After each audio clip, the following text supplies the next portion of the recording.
The GTI is back. Based on the 8th generation Volkswagen Golf, the GTI once again promises to be the ultimate hot hatch. And by that I mean you can string hot laps together on the Nordschleife and pull onto a gravel drive without breaking your back. But on the surface at least, it doesn't look like a whole lot has changed. The new GTI is the same size pretty much as the old car and uses an updated version of the Mark 7's 4-cylinder engine. But as is usually the case with the Golf, it's all about incremental improvements and, admittedly, a completely new cabin. So what I want to know is, how does it perform on the road and also on track?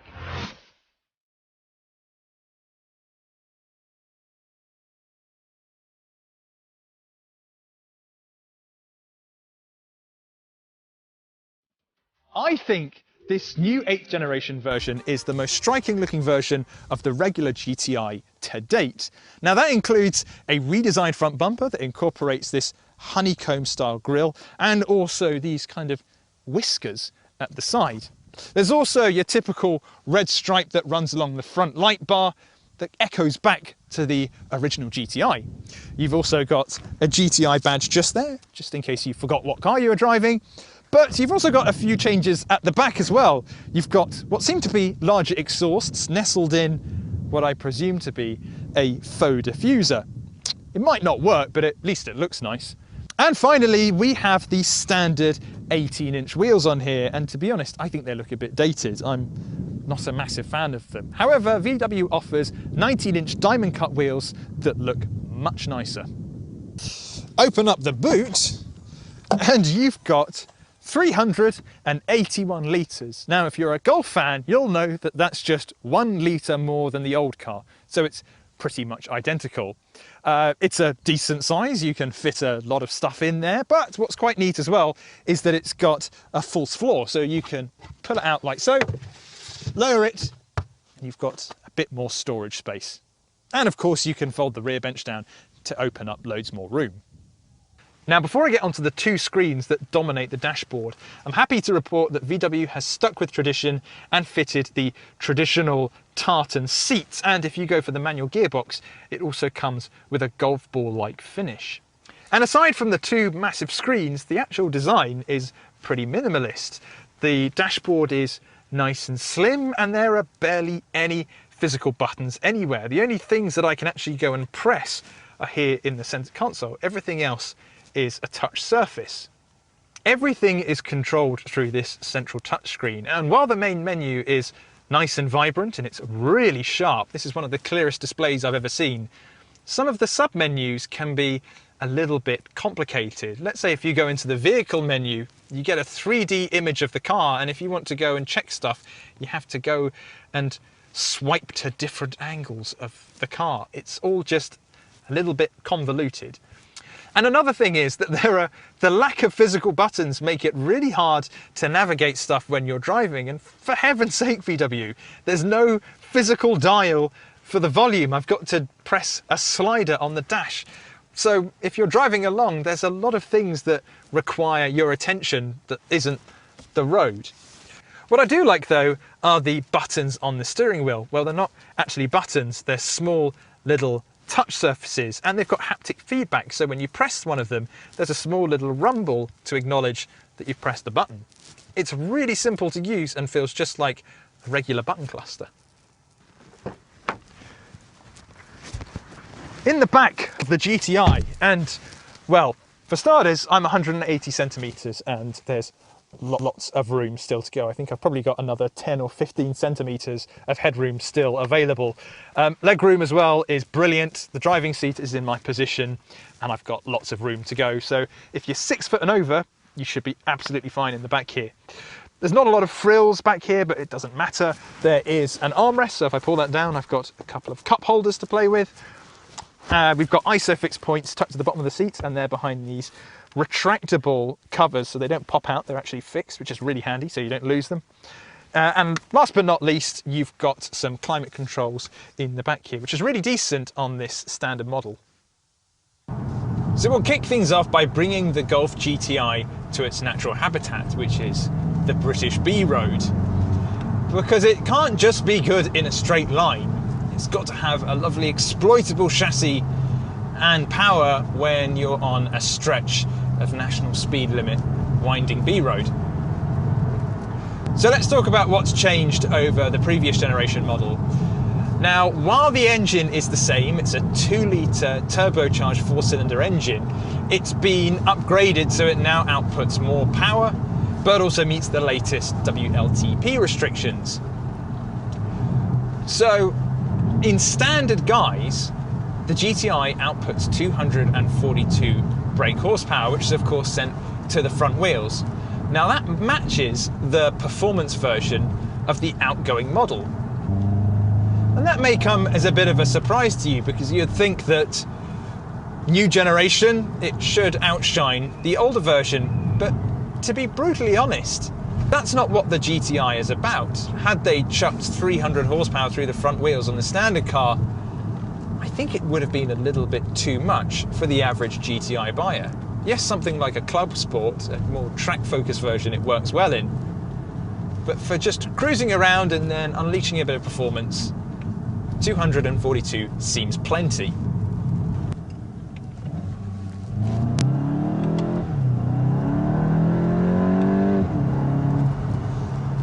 I've read a lot of places that people don't really like the sound of this new GTI, and I sort of disagree. I think on the outside it actually sounds really good. I recently drove the Toyota GR Yaris, and while it sounded brilliant on the inside, it was a bit rubbish on the outside. It was very quiet. But this, we've had sprinting around our test track, and it sounded amazing. It sounded like quite a nice throaty 4-cylinder engine.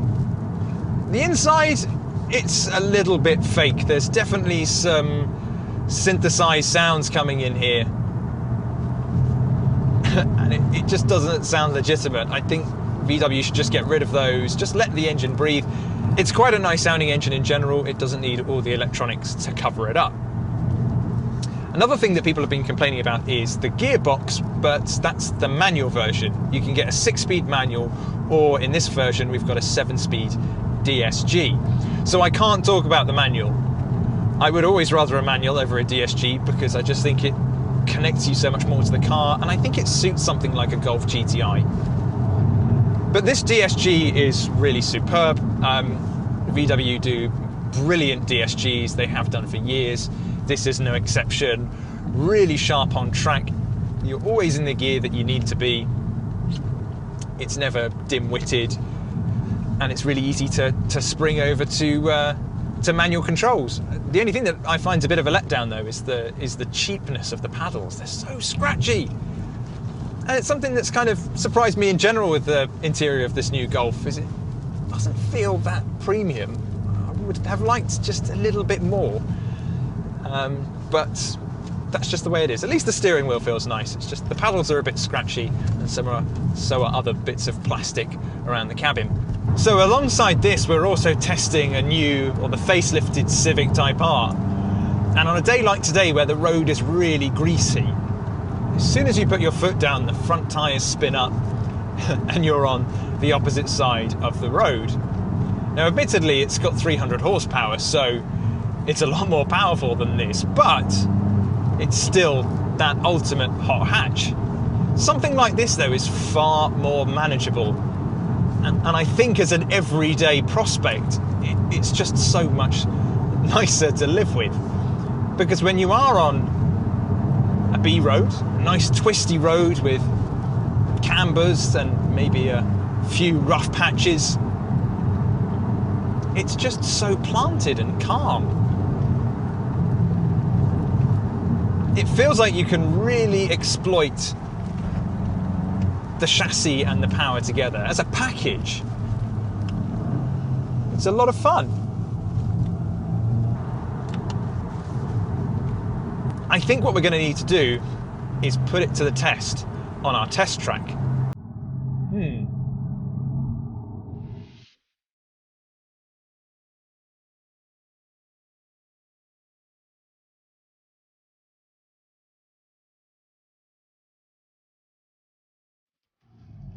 Right, out on track in the GTI. So This is what a GTI's got to do. Not only has it got to be a good road car, but you've got to be able to take it to the Nürburgring and put in some hot laps.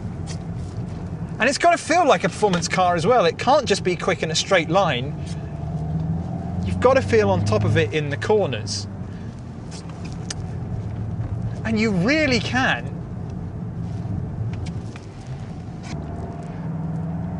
So it's an incredibly wet day today, but the track is drying up nicely, and I think this should give us an idea of just how planted this new GTI is. Volkswagen's done a lot of work on the electronics to make sure that you can put the power down more easily and that the car stays more stable in the corners compared to the old GTI.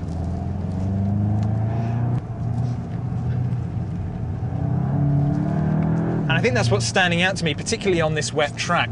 I can put the power down really early and the front end just bites into the tarmac, even on a slippery day like today.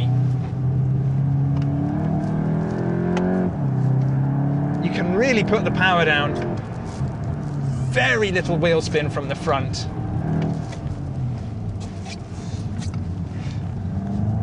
Really like the way it rotates as well. So you can chuck it into a corner and you do feel as though there's a pin going right in the middle of you and the car just maneuvers around you really nicely. Given that it feels relatively civilian on a public road, it's definitely coming alive a bit more on a track. However, it's not all perfect. The steering just, while it's got some weight to it, it feels like it's heavy for the sake of being heavy. I don't really feel like what I do on the steering wheel transfers brilliantly into the front wheels. So you come into a corner and you can't really turn in with confidence. It definitely feels like you have to take a few bites of the cherry.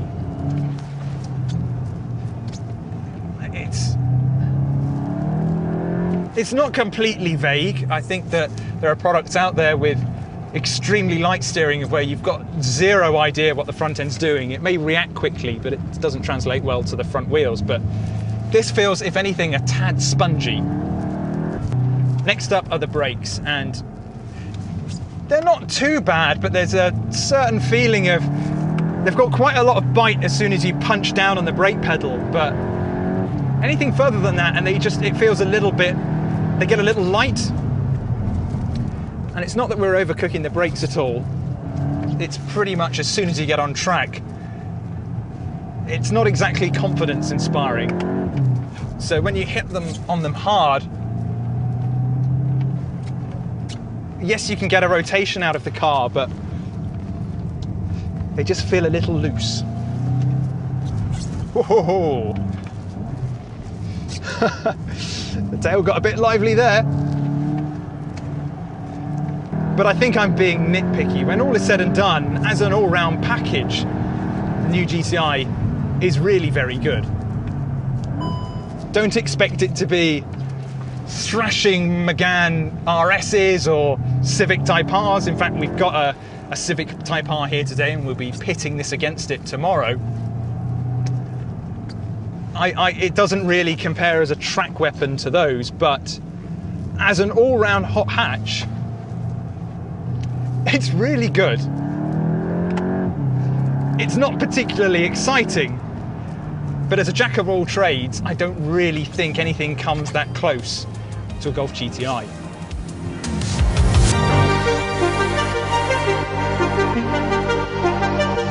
Out on the road, it is superb. It's comfortable when you need it to be, but if you get to a section of national speed limit and it's a B road, you can really fling this thing about.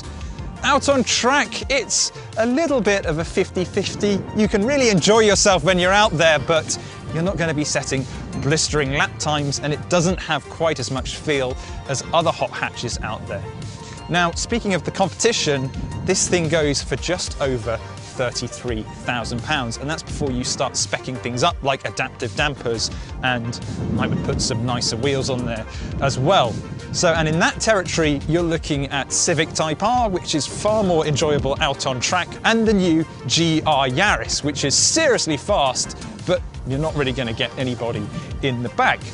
So, just like all other GTIs before it, the new version is the ultimate jack of all trades. Is it the perfect hot hatch? Perhaps the perfect all-rounder.